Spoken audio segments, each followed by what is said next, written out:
Amén. Yo simplemente le estoy tirando esa parte introductoria como referencia, porque todo el que está aquí ha recibido en lo más profundo de su corazón que Jesús es el Señor, por convicción. Y Jesús es el Señor por lo que Él ha hecho. Ha transformado a millones de personas alrededor del mundo. Y Jesús es el Señor porque los demonios se sujetan en su nombre. Y Jesús es el Señor porque las enfermedades salen en su nombre. Y Jesús es el Señor porque el Señor libera. Amén. Y cuando tú conoces la verdad de la palabra, esa verdad te hace libre. Jesucristo es el libertador poderoso. Dígalo conmigo. Jesucristo es el libertador poderoso. Y la palabra dice que Él viene por segunda vez. Dígalo conmigo. Él viene por segunda vez. Él viene por segunda vez. Los judíos ni entendieron ni han podido entender que cuando Él vino por primera vez, Él viene como el cordero de Dios. Él vino a ser sacrificado. Él vino a ser vituperado. Él vino a morir en la cruz. Pero ahora cuando Él vuelva por segunda vez, Él no viene a morir en una cruz. Ahora cuando Él vuelva por segunda vez, viene a reinar. ¿Cuánto dicen gloria a Dios? Él viene como el Rey de Reyes. Él viene como el Señor de señores. Y Él viene para poner a todos sus enemigos debajo de sus pies. Es por eso que yo soy de lo que creo que esta es la última generación que menciona la Biblia. Nosotros, los que estamos vivos, lo que estamos esperando es su regreso, su retorno. El apóstol Pablo lo dice de esta manera: y el mismo Dios, con voz de mando, con voz de arcángel y con trompeta de Dios, descenderá del cielo. Los muertos en Cristo resucitarán primero. Luego nosotros, los que vivimos, los que hayamos quedado, seremos ¿qué? Arrebatados. Cuando el apóstol Pablo dijo eso, Pablo estaba convencido de que esa era la última generación. Porque Pablo se refirió a sí mismo: y nosotros, los que vivimos, los que hayamos quedado, seremos arrebatados juntamente con ellos en las nubes para recibir al Señor en el aire, y así estaremos siempre con el Señor. Pablo estaba convencido de que él pertenecía a la última generación. Y han pasado 2023 años. Escuche bien esto. Han pasado 2023 años y Cristo aún no ha regresado. Ahora, ¿por qué? Porque para que Cristo regresara nuevamente se debían cumplir las profecías. Y cuando el apóstol Pablo escribió esto, las profecías todavía no se habían cumplido. El evangelio todavía no había sido proclamado en todas las naciones de la tierra. Incluso el mismo Pablo dijo: antes de que Él venga, tengo que predicar la palabra en Roma. Pablo estaba convencido de que Cristo venía en su época. Y por eso predicó la palabra a tiempo y fuera de tiempo. A Pablo no le importaba el peligro. No le importaba que lo persiguieran. No le importara que lo apresaran. Él comenzó a predicar el evangelio en toda Asia. Porque él decía: tenemos que hacer que el evangelio avance. Tenemos que hacer que el evangelio llegue a todo el mundo, a todas las ciudades. Sin embargo, Pablo estaba muy limitado y no pudo proclamar el evangelio en todas las naciones. Solamente pudo llegar a Europa, porque fue a España. El apóstol Pablo predicó en España. Solamente pudo llegar a Asia Menor. Y solamente pudo predicar en esos pueblos. Y desde ese entonces, todos los cristianos en todas las épocas han estado esperando el retorno de Jesucristo. Ahora, ¿por qué yo sé? Y estoy casi seguro, no seguro del todo, pero estoy casi seguro de que esta es la última generación. por lo que nosotros estamos mirando con nuestros ojos. Ya Israel en el año 1948 volvió a convertirse en una nación, y la palabra misma afirma en los evangelios que cuando nosotros veamos estas cosas, o sea, cuando veamos el retorno del pueblo de Israel a Israel como nación, cuando esta generación vea con sus ojos todas estas cosas, erguíos y levantad vuestra cabeza, porque vuestra redención está cerca. Oye lo que la palabra dice: cuando veamos lo que está aconteciendo en el mundo, Israel volvió a ser nación. Los países que rodean a Israel odian a Israel. Los acuerdos que se hacen son acuerdos políticos. Los acuerdos que se hacen son acuerdos económicos, pero no hay un acuerdo ideológico, porque los musulmanes siguen con su islamismo. Los musulmanes siguen adorando a Alá, y los musulmanes no tienen la Torá sino el Corán. Y los judíos siguen adorando a Jehová, y los judíos no tienen el Corán sino la Torá. Y los cristianos adoran a Yahweh también, al Señor, pero los cristianos dicen que Jesús y Jehová una misma cosa son. Y los cristianos no leen el Corán.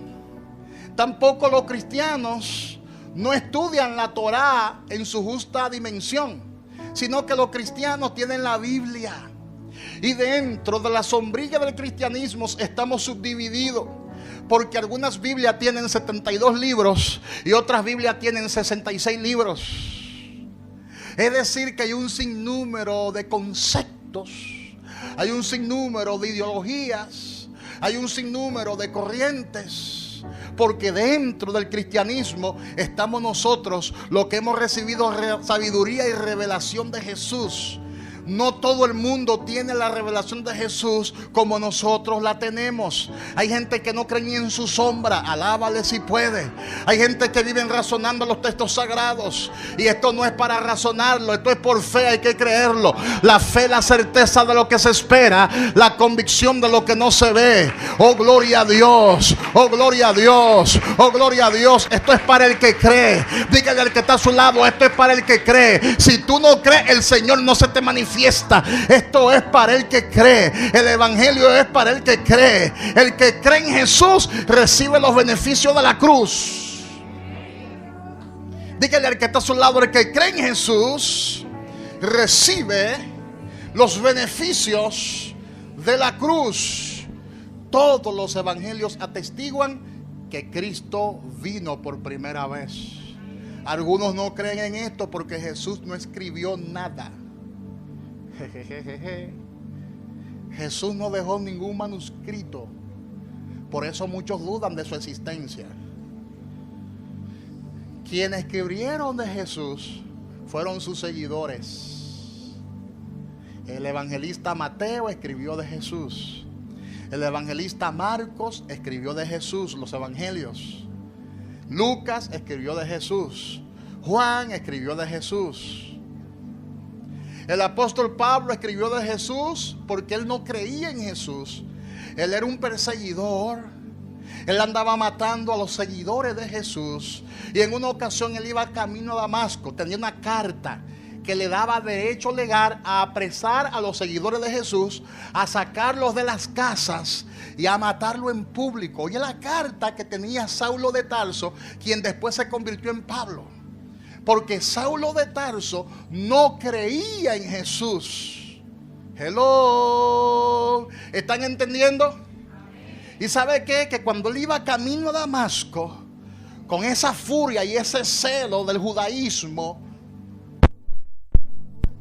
vio Jesús.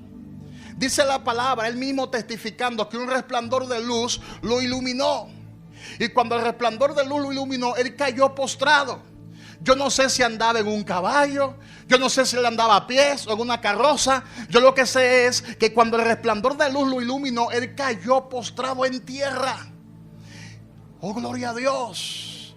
Y escuchó una voz que salía de esa luz que le decía: Saulo, Saulo, ¿por qué me persigue? Esa voz retumbó en lo más profundo de su ser. Y él le contestó: ¿quién eres? Y de aquella luz salió esa voz poderosa que le dijo: yo soy Jesús a quien tú persigues. Dura cosa te da el coce contra el aguijón. Y quedó ciego. Esa fue la experiencia que tuvo un seguidor, un perseguidor de los cristianos, que seguía a los cristianos para darle muerte, perseguía a los cristianos para eliminarlo. Tuvo ese encuentro con Jesús y se convirtió en el apóstol que más cartas escribió, porque fue el apóstol de nosotros los gentiles. Amén. Amén. ¿Sabe por qué? Porque los judíos siempre se han sentido como personas exclusivas, como los hijos de Dios que son, y es verdad, son escogidos por el Señor. Pero la salvación en Cristo no es para un grupo selecto. La salvación que hemos recibido en Cristo es para todas las naciones. Porque de tal manera amó Dios al mundo, que ha dado a su Hijo unigénito, para que todo aquel que en Él cree no se pierda, mas tenga vida eterna. Mas tenga vida eterna. Y ese que vino por primera vez, viene por segunda vez. Siempre ha habido discusiones en torno a las profecías de la Biblia. Y algunos no creen en el arrebatamiento o en el rapto, porque esa palabra rapto no aparece en la Biblia. Lo que pasa es que la palabra rapto es simplemente una palabra que hemos acuñado para describir lo que es el arrebatamiento, que es la palabra griega arpazo, porque el Nuevo Testamento fue escrito en griego. Amén. Esa es la primera fase. El rapto es la primera fase. Ahora hay gente que no cree en el rapto. Aún entre nosotros, los evangélicos, hay un grupo de personas que no creen en el rapto, porque están estudiando cultura hebrea. Hay muchas personas que se han dedicado a estudiar cultura hebrea y a estudiar filosofía hebrea, y el hebreo, el judío, no cree en nada de lo que dicen los evangelios. Ellos no han recibido el evangelio del reino. ¿Están entendiendo eso? ¿Están entendiendo eso? Entonces, si no creen que Cristo vino por primera vez, muchos menos van a creer en el arrebatamiento. Porque la segunda venida de Cristo se divide en dos fases, fase 1 y fase 2. La fase 1 es el rapto, el arrebatamiento, donde nosotros, los que hemos sido lavados con la sangre de Cristo, seremos sacados de la tierra para recibir al Señor en el aire y así estar siempre con el Señor. En esa fase, Cristo no pisa la tierra, sino que nos vamos a encontrar con Él en el aire y lo veremos tal y como es Él. Los muertos en Cristo van a resucitar primero en un cuerpo de carne y hueso, y los que estén vivos vamos a ser arrebatados para recibir juntamente con ellos al Señor en las nubes, y vamos a ser llevados a un lugar que se conoce en la Biblia como las bodas del Cordero. Oído con esto, porque si no entiende esta parte no va a entender lo que viene ahora. Somos sacados de la tierra en un abrir y cerrar de ojos y somos trasladados a las bodas del Cordero. Pero antes de entrar a las bodas del Cordero, según lo que la palabra establece, vamos a participar de un bimá. Se conoce del griego como bimá, que es el tribunal de Cristo. Ese tribunal es un tribunal de premios.